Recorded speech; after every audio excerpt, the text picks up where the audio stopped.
উজানের ঢল ও টানা বৃষ্টিতে তিস্তা ধরলা সহ রংপুর অঞ্চলের নদ নদীর পানি কিছুটা বৃদ্ধি পেয়েছে। কুড়িগ্রাম, লালমনিরহাট ও রংপুর জেলায় ভোর থেকে বৃষ্টিপাত কমে এসেছে।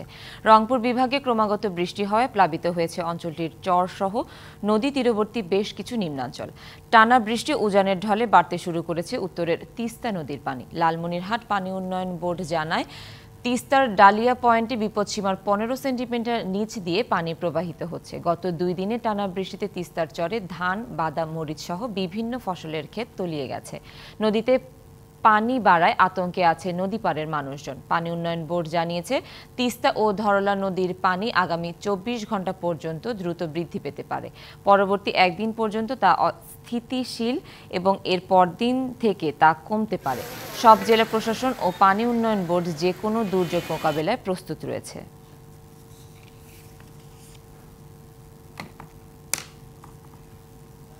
নদ নদীর পানি বৃদ্ধির খবর জানাতে কুড়িগ্রাম থেকে সরাসরি যোগ দিচ্ছেন সহকর্মী ওয়াহিদুজ্জামান তুহিন। তুহিন, এখনো কি ওখানে বৃষ্টি হচ্ছে কিনা, আর উজানের ঢলের প্রভাব কতটা পড়েছে, আর এই বিষয়ে আবহাওয়াবিদরা কি বলছেন, জানাবেন বিস্তারিত।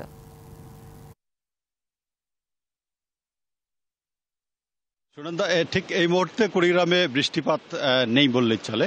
যেটি গত 24 ঘন্টা পানি উন্নয়ন বোর্ডের যেটা তাদের রিডিং যেটি ছিল, ক্ষেত্র বিশেষে ধরলা, ব্রহ্মপুত্র, তিস্তা সহ কোথাও কোথাও 50 মিলিমিটার, কোথাও 100-র উপরে বৃষ্টিপাত হয়েছিল। সেটি কিন্তু আজকে সকাল থেকে দেখেছি অনেকটাই কমে আসছে বৃষ্টিপাতের যে প্রবাহটা। তো তারপরেও কিন্তু উজানের যে ঢলের যে পানি, সেটি কিন্তু বিশেষ করে তিস্তায় এর প্রভাবটা অনেকটা বেশি পড়েছে। তো আমি এসে দেখেছি সকাল থেকে তিস্তা পাড়ের মানুষজন তারা অপেক্ষা করতেছিল। তিস্তার দুই পাড়ে তারা বিভিন্ন কৃষি শ্রমিক যারা ছিল তারা তাদের আগাম কিছু ধান আবাদ করেছিল তিস্তার। এবার আপনি জানেন যে বিগত প্রায় 2টা বড় বন্যা শেষ হয়ে গেলেও কিন্তু মাঝে বেশ সময় ছিল যে তাদের আবাদের, সে কারণে তারা কিছু মরিচ এবং বাদাম সহ আগাম কিছু ধান আবাদ করেছিল। সেটি তারা বলতেছিল যে আসলে হঠাৎ যে পানিটা এসে গেছে, এটি আসলে তাদের ধারণা ছিল না যে এ সময় পানি আসবে। তো এই কারণে কিন্তু অনেকটা এই আবাদটা কিন্তু অনেকটাই বলা যায় তারা বলতেছিল যে পানির নিচে চলে যাচ্ছে যদি পানি বৃদ্ধি অব্যাহত থাকে।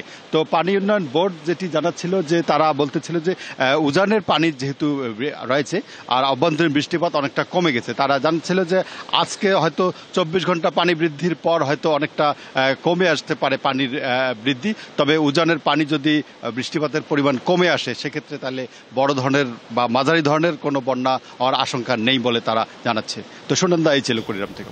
ধন্যবাদ আপনাকে।